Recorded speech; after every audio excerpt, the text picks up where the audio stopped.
everyone. Can everybody hear me okay in the back? Yes. Good? Too loud? No, you're fine.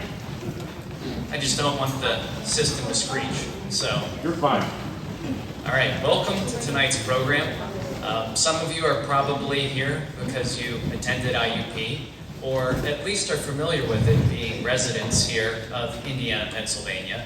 And tonight, we have the pleasure of having Dr. Charles Cashdollar sharing a talk on the book that he wrote, chronicling the rich history of all the wonderful characters and stories that have made their way through the university and the normal school from its inception. So many of the early movers and shakers of the town of Indiana were vital to IUP and the normal school's development. And we're happy of that heritage, and Dr. Cashdollar is going to share that with us tonight. So, Dr. Cashdollar, the floor is yours.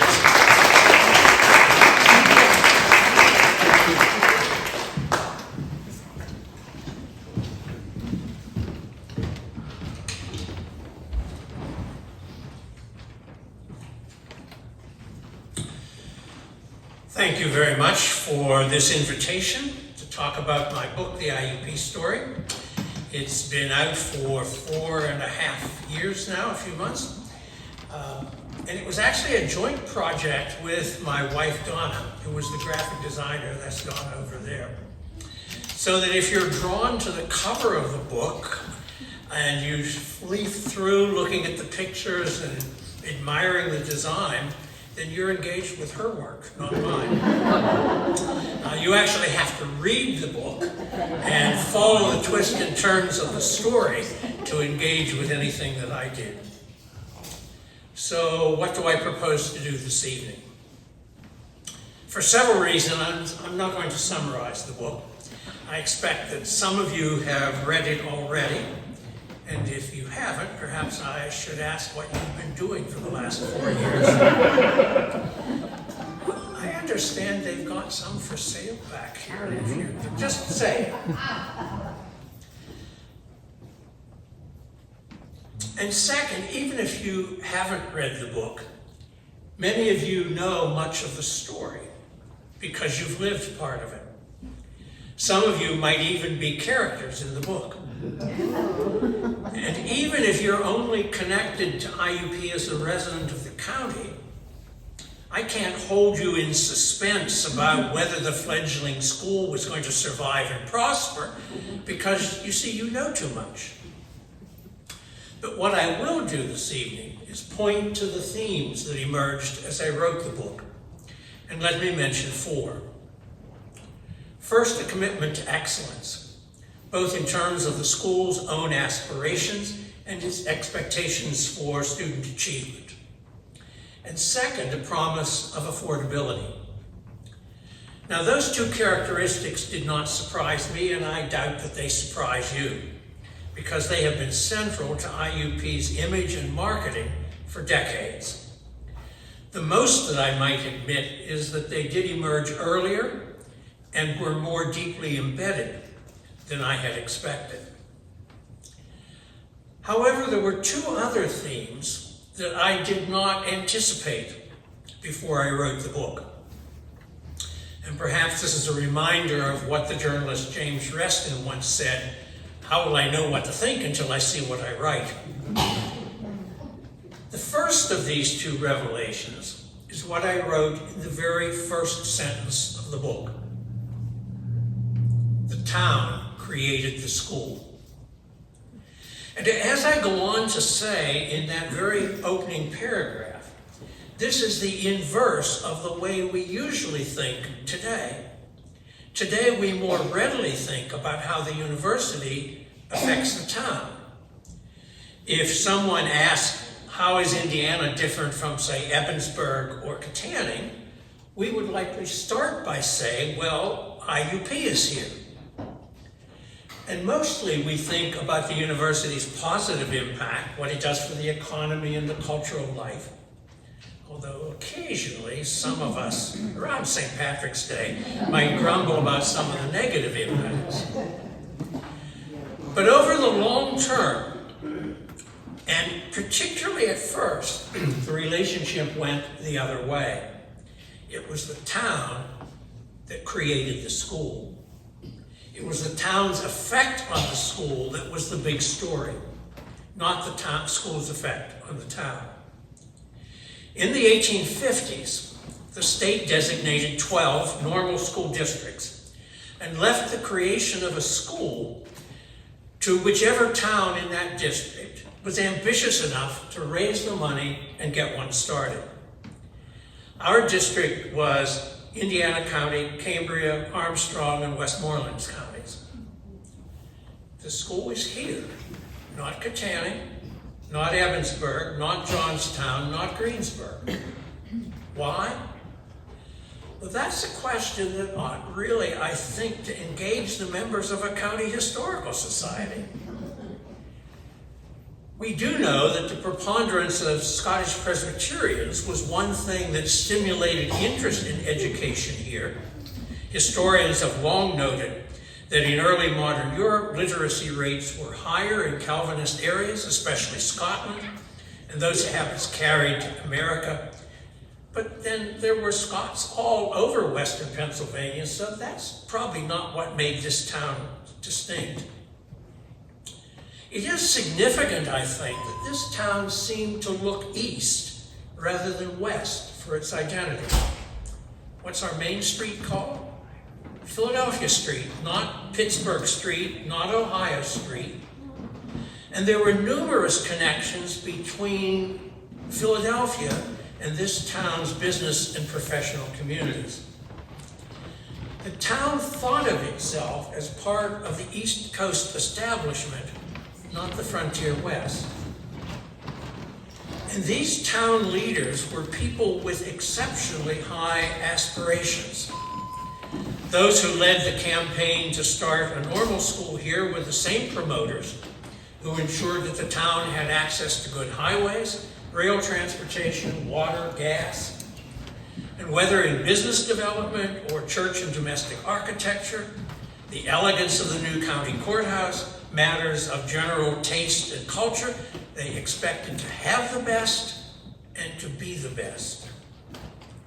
When the Commonwealth authorized 3 state experimental farms in 1868, Indiana made sure that one of those farms was located here.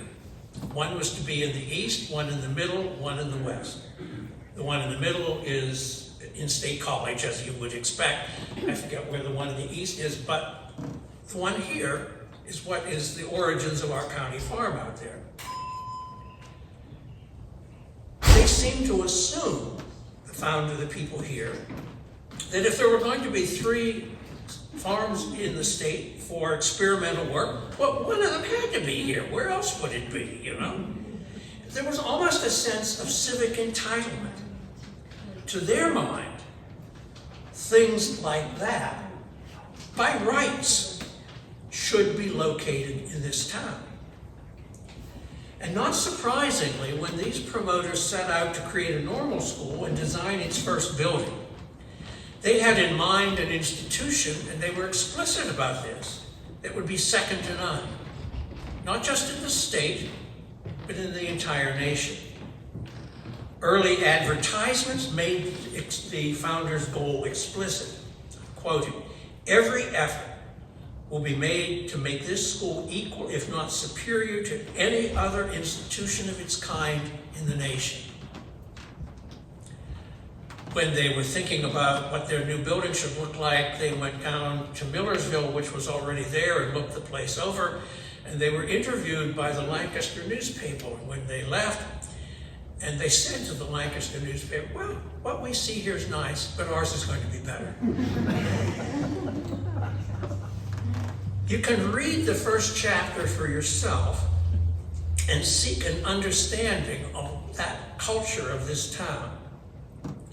Some of the answer undoubtedly lies with its visionary leaders, the Suttons, the Wilsons, the Whites, the Hildebrands, the Stewarts, and so forth. But here was a town of about 2,000 people that raised $1 million, that's in today's currency, to meet the state's minimum startup money.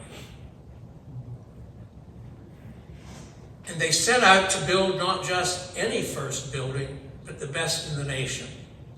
And when some people with some authority said that it actually was the best normal school in the nation, you can bet that claim went on every bit of publicity that went out from the school. So an explanation of IUP's success is fundamentally rooted in the ethos of this town. Trying to understand that in its fullest sense is beyond the scope of my IUP history, but it should not be beyond the scope of this society. And one might even wonder if that ethos persisted and affected more than just the university. For instance, in an earlier time, R&P Coal, or now IRMC and 2 regional banks. Worth some discussion later, perhaps. The second surprising dimension that I found as I uncovered the work of the book is just how precarious IUP's survival was at multiple times in its history and how often it needed to reinvent itself in fundamental ways. Let me elaborate on that a little bit. Perhaps IUP's biggest reinvention was the transformation from college to university. But I suspect many of you know that story pretty well. So I want instead to have us look at an earlier transformation from normal school to state teachers college, a story that winds through 3 and 4 chapters of the book. Normal schools were created in the 19th century at a time when public education meant grades 1 through 8. As yet, there were no high schools. The minuscule number of men, and they were mostly men, who went on to college either went to private academies or more likely had private tutors, perhaps a local attorney or a clergyman who took in a few pupils to supplement his earnings. In this environment, normal schools were to take 8th grade graduates and prepare them to go back and teach primary grades. And that went well enough until the last decades of the 19th century when high schools started to be organized throughout the state. And it was an awkward transition, partly because high schools emerged earlier in cities and large towns and only much later in rural areas, and often in isolated counties only as 2- or 3-year high schools, not 4-year high schools. So normal schools started getting a mix of students with all sorts of diverse backgrounds. Some who had gone to well-developed high schools, for them, much of what the normal school was teaching was repetition. Others came less prepared. And this was a temporary awkwardness that was handled with exemptions for some and remedial work for others. But the handwriting was on the wall. Once high schools were well established everywhere, much of what the normal schools were teaching wouldn't be needed. Across Pennsylvania, there were 2 schools of thought about what to do. Here in Indiana, Principal David Waller said that the obvious solution was to increase the level of the coursework to a collegiate level and prepare high school teachers as well as elementary teachers. That is to say, turn normal schools into teachers' colleges, granting bachelor's degree. But another group of Pennsylvanians, led by Principal Light at Millersville, thought that normal schools ought to stick with what they did well, and that was preparing elementary teachers. And since high schools now provided all the academic coursework, the history, the mathematics, the science, the literature, and so forth, then all the normal schools had to do was provide the methods courses and student teaching. And I might add that this position had very strong backing from the liberal arts colleges and universities that wanted a monopoly on collegiate work and the preparation of high school teachers. Well, Indiana, under Waller's direction, started working at increasing the quality of its faculty and expanding its curriculum. And as long as Indiana remained in private hands, it could do what it wanted. But the state started to purchase these private normal schools because they were all individually owned in the local communities. started to purchase them about 1911. We held out to the bitter end because we were afraid of what would happen under state control. But a combination of wartime inflation and the loss of enrollment plus an influenza pandemic put our school in such dire financial conditions that we had no choice but to sell to the state, which agreed to absorb the school's heavy debt load. The only elementary teaching group had control in Harrisburg, and effective fall 1920, Indiana had to adapt to the new curriculum, which assumed that students would have a high school background and thus would need no academic coursework here at all, just pedagogy. The 1920 curricular changes were striking and thorough and devastating. You can read the full depressing story in the book. Courses in United States Ancient Modern and English history were replaced by teaching of history, and for the middle grades, a course called History of Pioneers. Instead of physics, chemistry, zoology, geology, and botany, there was a one-semester course, Nature Study, which promised, quotes, to cover all phases of elementary science for the prospective teacher. The English literature course that had endeared Jane Leonard to generations of alumni disappeared in favor of children's literature and storytelling, or juvenile literature and silent reading. The only mathematics was now teaching of numbers or teaching of arithmetic. Latin and the foreign languages were gone entirely. Well, faculty hired on the basis of collegiate and graduate level work in academic disciplines found their expertise of very little use. Some disciplines, such as foreign languages, had no place in the new curriculum at all. And not surprisingly, there were massive faculty resignations and non-renewals. Setting aside one retirement and one death, 63% of the 1919-1920 teachers and 75% of those with a college degree did not return for the next year. Talk about retention. The new curriculum crashed into the rocks almost immediately. Public school principals, and presumably parents, were aghast at the unprepared, literally ignorant teachers that were being turned out. But it took the rest of the 1920s and part of the 1930s to correct the wrong turn. Here, it meant rebuilding the faculty, reestablishing all that coursework, and eventually we were reinvented as a teacher's college in 1927, which, if people had listened to us in the first place, could have happened with much less anguish and destruction. So it's worth thinking about that reinvention. We often hear it recounted blithely. Founded as a normal school, became a state teacher's college. But this did not happen without mishap and anguish and wrong turns. And to the people at the time, it seemed as if they'd been put through hell.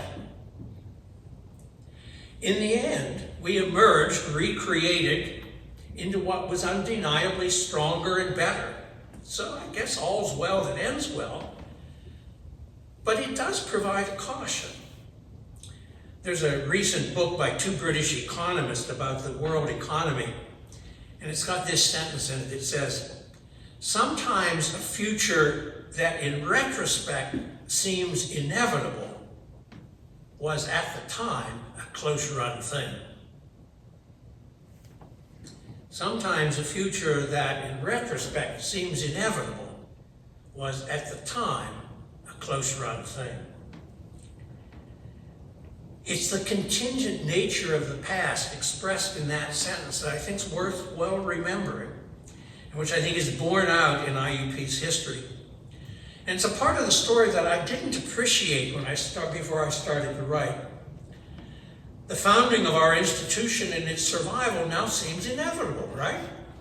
But chapter 2 is entitled A Time of Troubles, and for a very good reason. It was a close-run thing that it was going to survive. And so was the reinvention from normal school to state teachers college that we just examined. And so was the evolution from college to university. You can read the book and see just how much of a close-run thing our university status was, which is recent enough memory for some of you, I think, to remember. Well, that's all I want to say about what is in the book. I want to spend the rest of my time talking about the process of writing history. Since this is a society that is charged with the creating and preserving of history, I want us to think a little bit about the craft of history and how it has changed since John Merriman wrote a history of IUP in the 1970s, and since Dale Landon and Ron Juliet published their photographic history now some 30 years ago. Karl Barth, the great German theologian, once said that the best preaching is done with the Bible in one hand and the daily newspaper in the other. And I think historians are not much different. We proceed with our sources in one hand and the daily newspaper in the other. What I'm saying is the questions that historians ask, the issues that draw our attention are shaped by and should be shaped by the concerns of the present. Let me give you an obvious example. When I drafted a chapter in the early 20th century in the winter of 1919, I included only 2 passing references to the influenza pandemic of 1918. In the fall of 1920, I went back, did more research, completely rewrote that section and added more. Why? Because the COVID pandemic meant that we were a lot more interested in that topic now. There are other things that we are more interested in, such as gender and race and class. And so I ask questions about gender differences in salary, and rank, and hiring. I ask how many late 19th century female graduates had careers and how many gave up careers for marriage. I wanted to know who those early students were. From how far away did they come? What about their ethnic and religious backgrounds? Were any from out of state? How about from other nations? The answer to that is yes. We had international students here from Cuba right after the Spanish-American War. So as any historian would today, I paid more attention to issues of race and diversity and equality. Merriman's book passes through the Pratt era without mentioning at all a sit-in in a downtown restaurant, or without mentioning Dr. Pratt's confronting local barbers who had refused to cut black students' hair. You see, Merriman focused primarily on administrative matters, soaring enrollment, curriculum development, achieving university status. His viewpoint, like other historians of that era, was top-down. But today's historians look more from the bottom up. And so you can find more in my book on what it was like to be a student, or a maintenance worker, or a dining hall waitress, or a custodian. Now, saying that's not a criticism of John Merriman. His was state-of-the-art history for that time.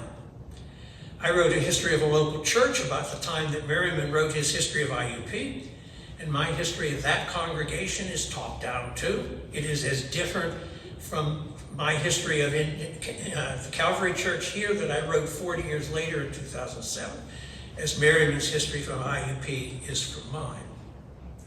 Disciplinary approaches change. I suspect every one of you could say something about but the practices in whatever field of endeavor you made your career differ from what they were like 50 years before. And it doesn't much matter whether it's farming or carpentry or medicine. We don't do things the way they used to do them, and history is no different. Historians also bring their own experiences and quirkiness to the task. And again, I don't think history differs from other endeavors. Our life experiences shape what we get interested in and how we approach things. One of my late career experiences, I think, fortuitously helped me to understand the earliest part of the school's history. I'm referring to my years teaching in IUP's Residential Honors College. Those of us who shared that experience agree that teaching in the student's living space changed the dynamics. And that experience helped me, at least in a small way, to understand what it might have been like when students and faculty lived and ate and studied all inside Sutton Hall. Now granted, I wasn't living in the same hall with the students 24/7, thankfully, both for me and the students. But the students did not come to my office building for their classes. I went to their living space, their home. It's kind of like home field visiting team advantage, you know? It changed the dynamic. And the insights I gained into what happens when living and learning are combined helped me, I think, be more sensitive to what life in the early years must have been like. Now I'd like to change directions one more time and talk a little bit about what the sources and contemporary research enabled me to do and what they didn't. It was Niels Bohr, I think, that once said, "Physics is not about how the world is, it is about what we are able to say about the world." And if I could paraphrase that, history is not about what the past is, it's about what we are able to say about the past based on what we can find and what is recorded. Most of you, I know, are familiar with Clarence Stevenson's multi-volume History of Indiana Counties, over there right on that shelf. He worked more or less about the same time that Merriman worked, and perhaps some of you even remember the man. I do. And Clarence Stevenson was one of the most determined, thorough researchers that ever walked the face of this earth. He spent years going methodically through Indiana County newspapers page by page. And yet I found information that escaped him, and I did it with a keystroke. Because now all those newspapers are digitized. And in fact, if you can't find the answer in an Indiana county, you simply widen your search to the surrounding counties. What for Clarence Stevenson was like looking for a needle in a haystack had become amazingly easy. It's not just newspapers, but all sorts of government documents that are searchable. Let me give you an example. When I first collected the names of the very first faculty in 1875, I came across one curiosity. Two women, Mary Bradley and Ada Kershaw, were hired together for one combined salary, a practice that was usually reserved for a married couple. Now that quickly caught my attention, as it may very well have just caught yours, more grippingly than it might have caught an historian's attention 50 or 100 years ago. And my mind immediately leaped forward to wonder exactly how was this going to turn out, as I suspect yours is doing. It's hard to believe that Principal Fairfield and the trustees did not understand the implication. But if so, the reality was more than the school was prepared to accept. After one term, the two were dismissed for, quotes, conduct unbecoming a teacher, in interfering with the harmony of the faculty and interfering with the success of the school. Well, the story might have ended there, but I wondered what happened to those two women. And because census records are now all digitized, I was able to trace the two after they left Indiana.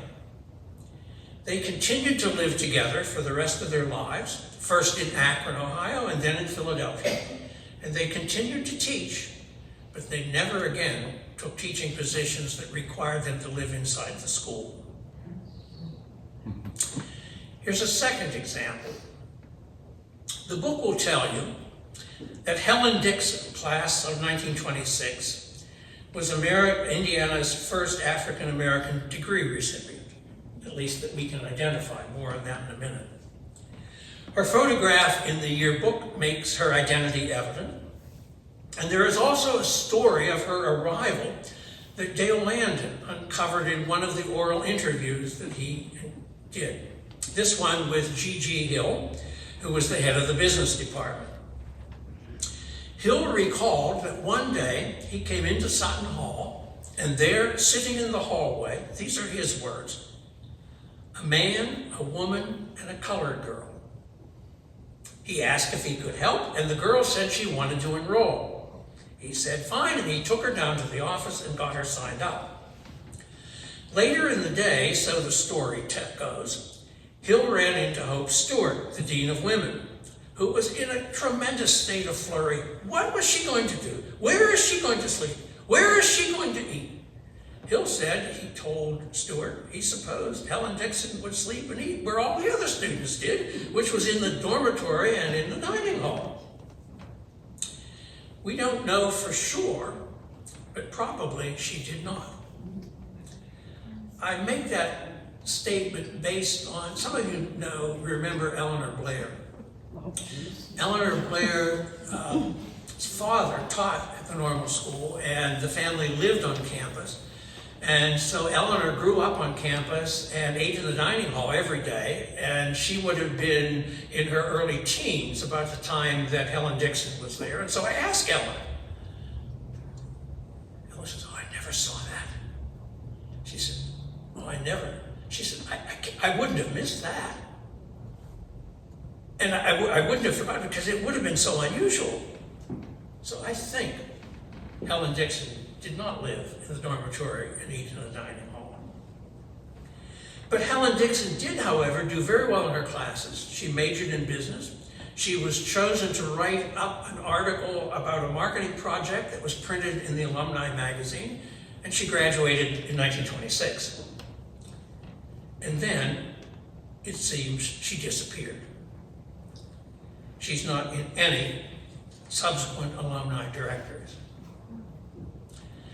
Decades later, there was an letter from G.G. Hill's son that was printed in the IUP magazine asking if anyone knew what happened to Helen Dixon. He said his father talked about her all the time, but had lost contact. The son's letter got no response. This puzzle was common conversation among those of us working in the archives. And one day, Rhonda Yeager, one of the librarians, said, those census records are all searchable. I should be able to find that girl. And because the yearbook gave a hometown, Rhoda found Helen and the family in Sharon, Pennsylvania. Her father was the butler for a wealthy steel owner. But there was no trace of Helen any time after the 1930 census, so the mystery was not solved. What happened to Helen? However, a couple of years later, Pennsylvania put all of these death certificates up online, and the unhappy end of the story is that Helen died of tuberculosis in 1935 at age 29. There's more. There is also this thing called Ancestry.com, and I must have its algorithms in a total twist by the various searches that I've made trying to find all sorts of IUP people. And I, through that, found Helen Dixon's niece living in New York City. All the niece had ever known is that one of her aunts had died before she was born. And she was happy to learn more, to have a photograph, and a copy of the published article that Helen had written. And the niece helped me unravel another puzzle. I shared G.G. Hill's wording with her: a man, a woman, and a colored girl. And I said, if it had been her parents, wouldn't he have said a colored man and woman and their daughter? And the niece agreed. She said, yes, it had to be the steel mill owner and his wife. She knew that they had in fact driven another of her aunts out to Oberlin, and it made sense that they drove Helen to Indiana. So there were things that I was able to do And now I want to talk about a couple things that I was not able to do. Donna will say she would wish there were more photographs, particularly casual photographs from the early years, and I suspect Ron Juliet would have agreed to that. We found some wonderful ones, some with Ron's help, but camera equipment being what it was, most of those early photographs are posed portraits of buildings or pictures or people. I also wish there were better demographic information about our early students.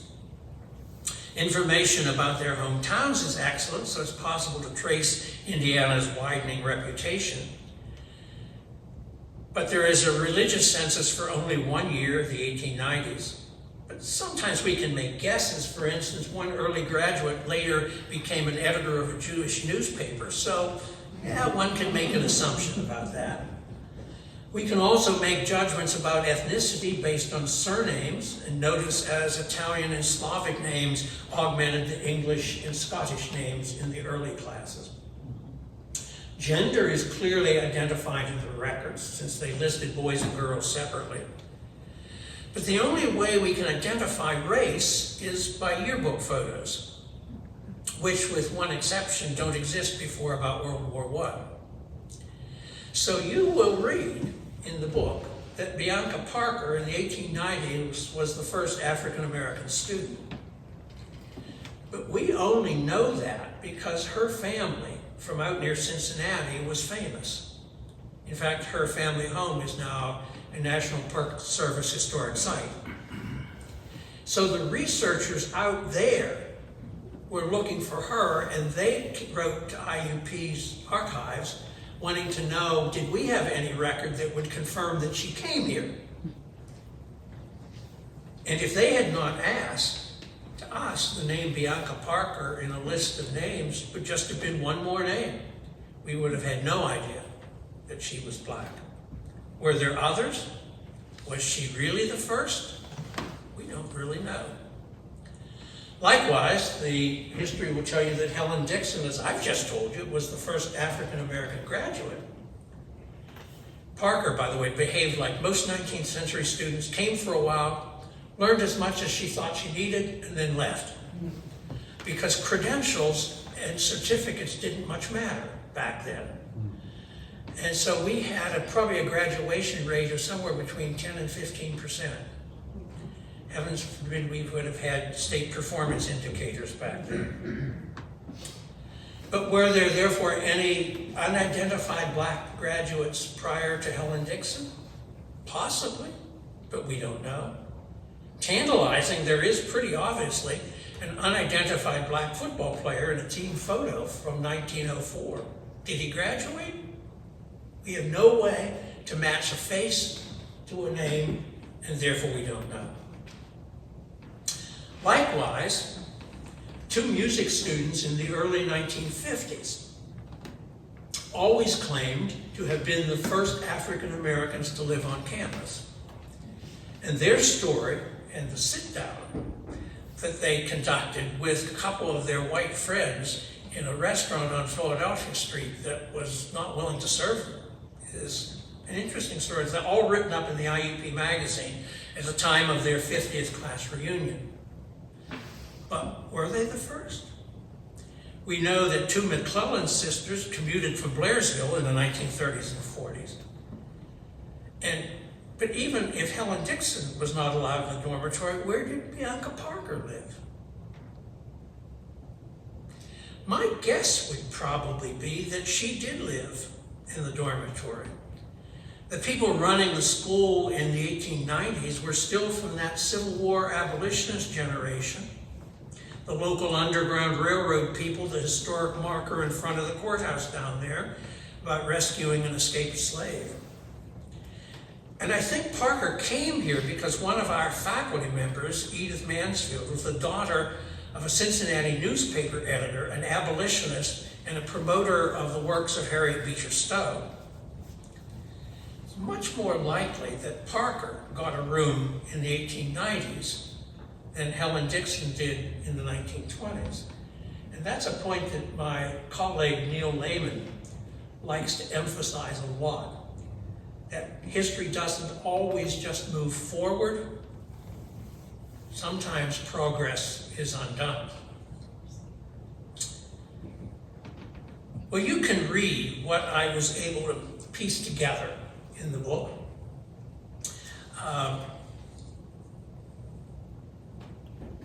It would be nice if we had more information, but there are boxes and boxes and boxes and boxes of stuff over in the Stapleton Library, enough that probably kept me about 3 years, most days of the week, going through material.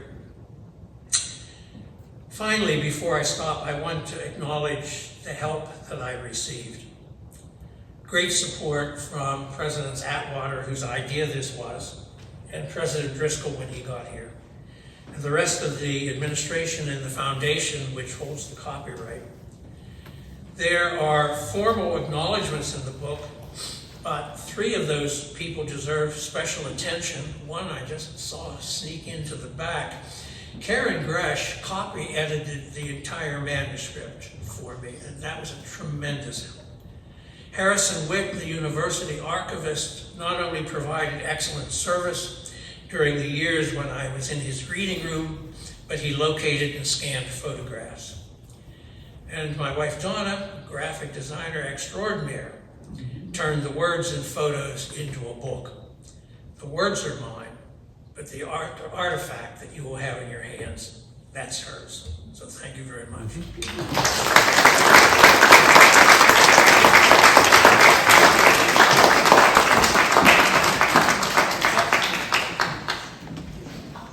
What year did it go from a 2-year college to a 4-year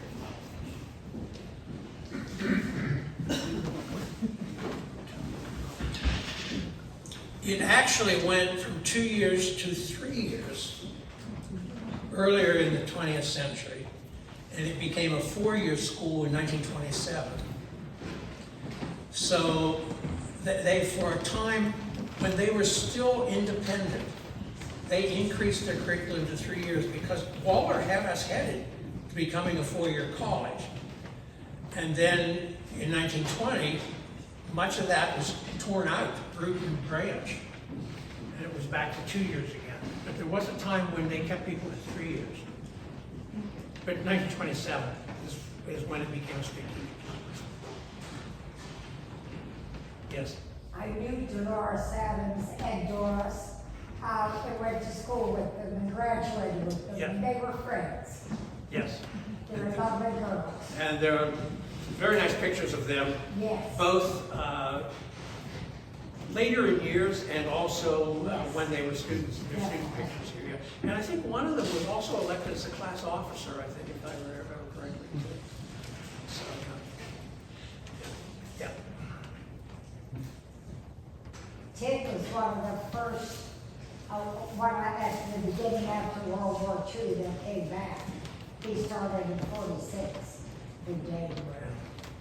And they were filtering in. And Miss Kimball told us not to have anything to do with those awful veterans. And you would have made her very well. We all know it. Yes, yeah. The first graduating class would have been 31? 30? Actually, there was one student, Alice Clemens, who had brought from another college a good bit of credit. And so I think she graduates quite quickly after, maybe 28, 29. It's in the book.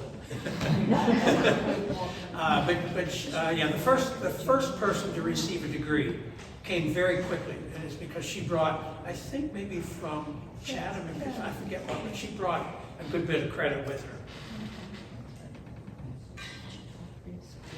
Yes. Those of us who started in 1965 were accepted at Indiana State Teachers College. Partway through the 4-year program, it became Indiana State College. By the time I graduated in '69 and did my graduate work in '77, it was Indiana University of Pennsylvania. Yeah. I wish I had kept all the sweatshirts.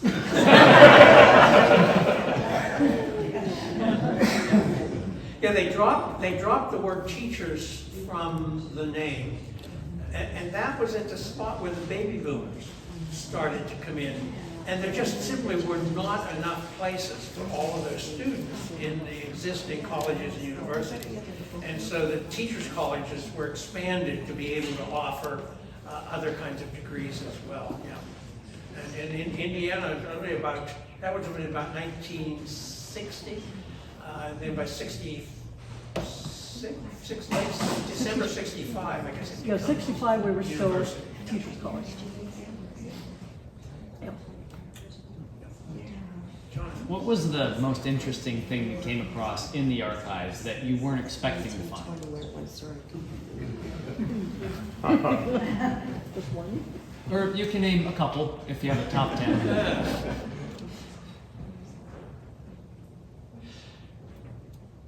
I think one of the most interesting things that I read when the name Jane Leonard, I know, is familiar to us. It's a building, actually the third building that is named for her. She was the first faculty person hired, and when she came to town, her rooms yet at the normal school were not finished. And so she was put up actually right next door by Silas Clark. And she lived in that building for a few weeks until they got enough of the building finished that she could move up to her rooms in there. And she stayed in those rooms until she died. She died in those rooms in 1924. She retired in 1920, and they told her she would continue to live there. They weren't going to put her out. And also gave her a secretary to help with her correspondence, and allowed her to park her car in the garage.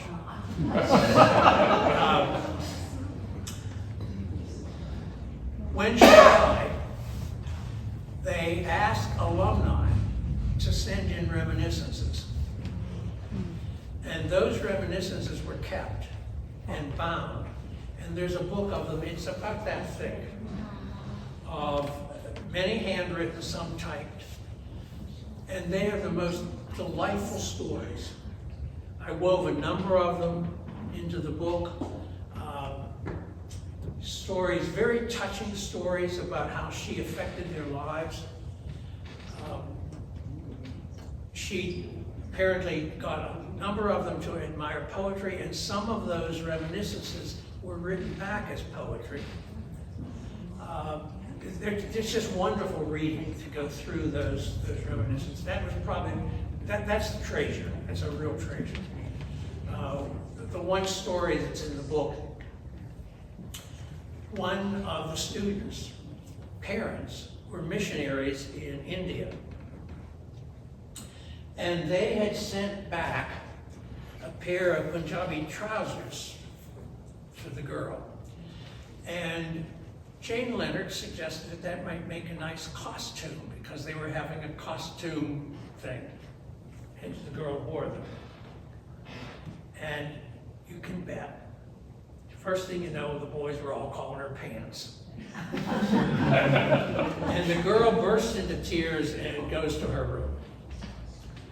And she recounts how a little bit later, a knock comes to her door. And it's Jane Leonard. And she says, we need to take a walk. And they go out and walk through the Oak Grove for a while and fix things. So there's stories like that. There's a story in there about from one student who said that Jane Leonard's portrait was on her nightstand and was always there. So that's a wonder, that's a treasure, yeah. Yes? Where is Jane Leonard buried? Clearfield. I didn't hear that. Clearfield. That's her hometown.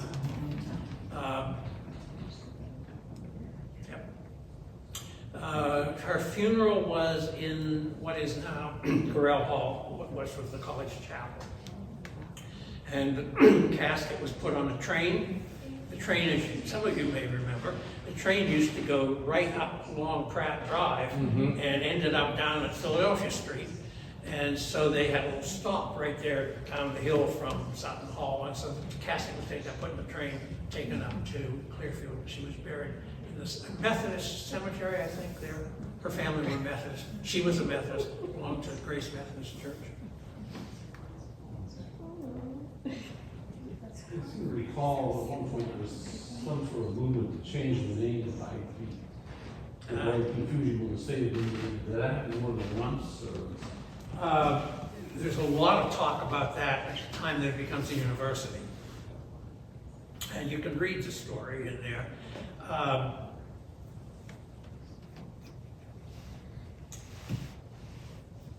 There were strong objections to Indiana becoming a university. A lot of them coming from Pitt. It was clear that the state thought they needed more state universities than just Penn State. And Temple was making it very clear that they were willing to come in as a state university in the East. So the thought was there would probably be only one out west. And so Pitt was throwing up roadblocks all over the place. We, on the other hand, got a lot of support from Pittsburgh industrial companies, from Pittsburgh newspapers.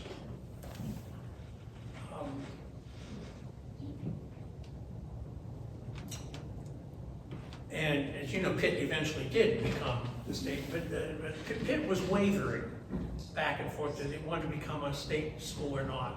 And so we got through. But there were problems, and there were some people in Harrisburg that never forgave us for that, and worked very hard to try to undo, to take it back, and to take the university's designation away.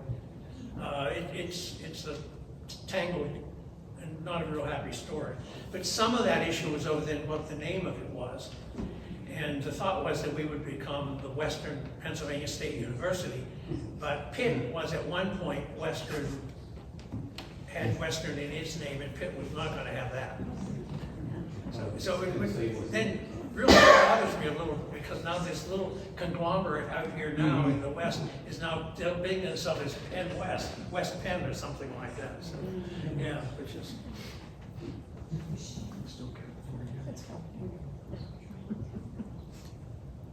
It is amazing the research that you have done. It must have been hours and hours and hours. I probably spent about 3 years, and I was in there. I mean, unless something else came up, I was in there every day. Oh, I and believe just it. But see, that's when Dr. Atwater first thought we needed a new history.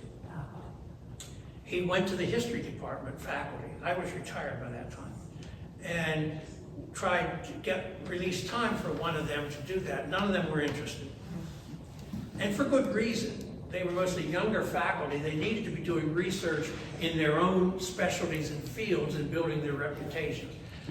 University history, that's a end of a career job to do, okay? When you don't have to prove your academic specialty anymore. And so the history department faculty came to me and said, this would be a really great retirement job for you. Guess what? Guess what? And so I started into that, yeah. And I did a lot of research, and then Dr. Atwater, as you know, left. And the interim people who were here, they were not interested in this at all. And so I stopped working on it for a while because they just plain weren't interested. In fact, they tried, in one case, to offer me money to just be done and gone. And then, of course, when Dr. Driscoll got here, he wanted it yesterday. So I had to get back to work again. So, yeah. A friend of mine and I kept a scrapbook from the time I was in college in 47, so, all those years. And they wanted a memorabilia at the college, so I turned in all my stuff, and so did Avenel. And I had programs, music programs, and all kinds of things were in there. Yeah, and I would, if I had a message to some of you who are IUP people, particularly if you have student class notes, that's another thing that I might have mentioned tonight, something that I wish I had more of, it seems odd, but I wish I knew more about what was going on in the classrooms. I mean, it's an educational institution, and it's hard to know what went on in classrooms. Like, I wanted to know, when did they start teaching Freud? How soon were Einstein's ideas put into physics classes? I mean, you could go on and on, all these kinds of things. I wanted to know these things. What were they saying about Darwin in the late 19th century? But how do you know what teachers said in the class and so forth? Sometimes in the very early years, there are in the catalogs lists of textbooks, which helps a little bit. There are some programs for music recitals, and so you can maybe tell something about the level of music training by the level of difficulty of the pieces they're playing. But as to what was going on in classrooms, there's very little. A lot of other universities have much more full collections of old students' notes, or faculty notes. Faculty notes are good because they're accurate. Student notes sometimes not so much. But the thing about faculty notes is that what they reflect is the notes at the end of that teacher's career. So if the teacher's been teaching 40 years, you don't know when they started to put that stuff into their class. What student notes will tell you is if you got enough of them and they're dated, you can tell when from somebody first starts to talk about Freud or about Darwin or about Heisenberg or whatever you want to, sort of thing like this. And so we have very, very few of those. So any of you who've got student class notes, Harrison, we could be happy to see those kinds of things. May I share something again? Okay.